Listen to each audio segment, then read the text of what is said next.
Everyone thinks they know who burned the Library of Alexandria. Caesar, the Christians, the Muslims. Pick your villain. The real answer is more complicated and more interesting. The library wasn't just a building full of books. It was the most ambitious project in human history. The goal was to collect every written work ever created, every scroll, every text, from every civilization on Earth. This wasn't a library. It was an attempt to own all human knowledge. It started with Ptolemy I, one of Alexander the Great's generals, who inherited Egypt after Alexander died. Ptolemy wanted Alexandria to be the intellectual capital of the world. So he built two things: a museum, a place for scholars to live and think, and the library.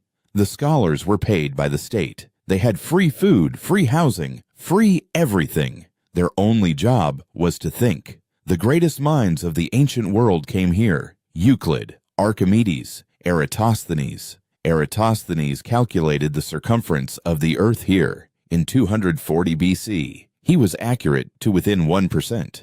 Aristarchus proposed that the earth orbited the sun, 1700 years before Copernicus. Hero of Alexandria built a working steam engine, for fun, as a toy. 2,000 years before the Industrial Revolution, the library's collection methods were aggressive. Ships arriving in Alexandria had their scrolls confiscated, copied, and returned, sometimes keeping the originals and sending back the copies. At its peak, the library held somewhere between 400,000 and 700,000 scrolls. Nobody knows exactly. The records were lost with everything else. So when did it burn? Here's where the story gets complicated. The first candidate, Julius Caesar.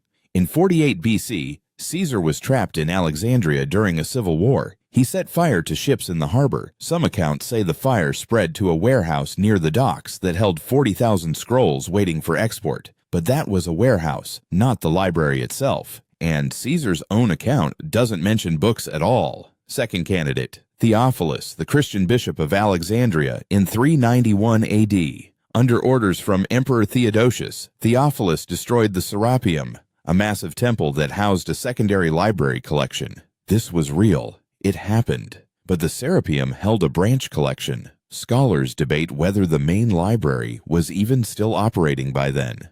Third candidate, Caliph Omar and the Arab conquest of Egypt in 642 AD.